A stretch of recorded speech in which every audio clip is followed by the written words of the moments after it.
And welcome back to the next episode in our mini-series on economy, story hooks, and more about the setting of our world. My name's Steve. I'm Ian. And together we're designing an RPG called Downbelow about life through the cracks of a neo-dystopian society in a cyberpunk future, which is a mouthful, but don't worry, we're here for you. Most people in this future think it's utopia. They are doing just fine. And that is not who we're talking about at all. Because in this future there are people who, as we say, fall through the cracks. Last time we talked very briefly about the messed up muddle that is the Downbelow economy, and today Ian is going to walk us through a couple of ways to take that economy and use that to motivate your players into, honestly, whatever story you please. So, how many times have you ever encountered a friend who needed you to do them a favor, or even a stranger who needed you to do them a favor? For me, it's usually around 3 in the morning.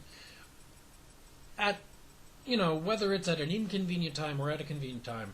But here's an example scenario for you. You are going through an international flight, and you're on a layover on this island, and somebody asks you, hey, could I borrow your phone for a minute to make a phone call? They make their phone call, they give it back and say, thanks, mine ran out of batteries and there's no place for me to charge it right now and I don't have my charge cord.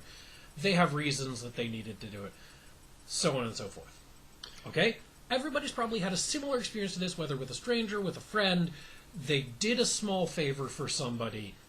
Now, what's the point of this in this context? My point is, that kind of thing in this game could be your hook into the Downbelow economy. Because, as we mentioned last time, it's an economy of favors.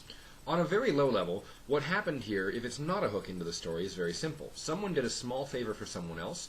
That someone else is probably never going to repay the person that did the favor, but in the spirit of the economy, they're going to take that favor and pay it forward. And this is really how the reputation economy is established. If you get a reputation as someone who does favors, you get a reputation as someone who deserves favors. But the point of including this as a hook is that you might not think of yourself as a member of this economy. And one of the common character archetypes is to start out not thinking of yourself as part of this economy. If you start out not thinking of yourself as part of this economy, then you might do this favor and think that it's just like, okay, so I gave some guy my phone, so what? Well, what happens when you can't get on your flight out because you have now been red flagged for some reason? Why have you been red flagged? Your phone was calling a known criminal just an hour ago. A known criminal? Uh-oh, and now it goes into a spiral. Something more active, similarly, could be you check into your hotel for the overnight layover and you're woken up at 4 in the morning by the police pounding on your door because they've actually tracked the phone that was used to set up a drug deal. And pause one moment. Had an interruption coming in, sorry about that. So, as I was saying, the problems with the police could be one angle, but you could also have your identity stolen and be dropped unceremoniously into this economy. Or you could be a more long-term visitor, not necessarily just on a layover, and you do the favor, and then the person gets back to you and asks you for another favor and offers favors in return.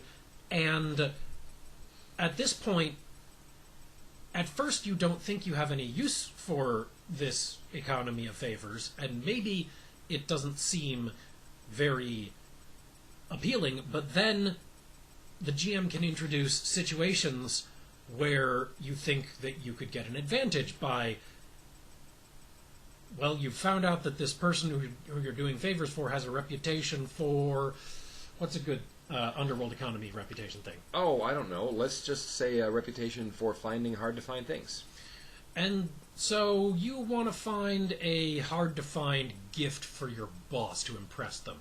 And so your contact is able to get you this rare piece of ancient artwork, no questions asked. So here's a pause. Let's go about this backwards. Right now we're talking about the underworld economy approaching you in an innocent way.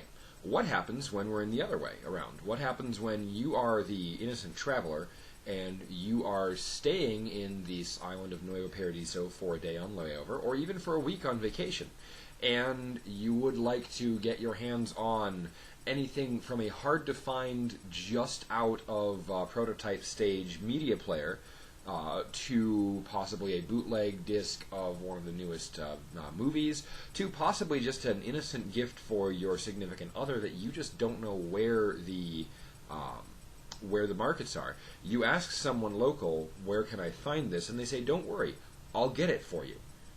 You have just engaged yourself in the down below economy and could very easily find that person coming to you. Usually, if they've recognized you as someone who's not an integrated part of it, they won't come to you and ask you for something huge, like help me hide a body right away. But once they've done a favor for you, such as finding that brand new media player at a very reasonable discount rate, they will probably show up at an inconvenient time for you and say, hey, can you help me deliver this package to so-and-so Boulevard? And the favor cycle continues, because nobody's ever entirely even. Because if you're an outsider, you've got much more easy access to the publicly available transportation than people who are in the down below economy, who have trouble accessing currency, or possibly with police checkpoints. One of the important things to also note for the purposes of story hooks and ongoing story hooks is that no debt is ever entirely paid. It's practically impossible to measure these things in any sort of strictly quantifiable or monetary-based system. And even when you've done a favor that is so enormous that it should wipe the slate clean between yourself and the people who you owe favors, you might not want to wipe the slate clean because now they owe you. The big deal is that wiping the slate clean is actually seen as an act of making enemies. Or at least getting out of there. Well, because you're intentionally severing ties, and it's very much like the stereotypical mob thing of once you're in, you're in. Mm-hmm. And if you've watched any gangster movies, you know that the mob bosses treat "we'll be quits, you'll be clean" as this sort of, ew, why would you even want that sort of thing? Because the relationship is valuable. And, okay, we might currently be even balance, but that doesn't mean we don't have a relationship where we can call on each other for favors. That's how it tends to work. So the final thing I'd like to talk about in terms of how to use this as hooks is, what if your character's already part of that down below economy? If your character's already part of it, then something you need to get is going to be the hook. And that could go in either direction. You could need to get that from somebody who's deeper into the economy than you are, and so you're looking for someone who is even less legally okay than you are, who can do this even less legally okay than you know how to do thing. Or you could be looking for someone who's more legally okay, someone who's more on the surface, who's willing to do you this small favor so that you can get what you need to get by.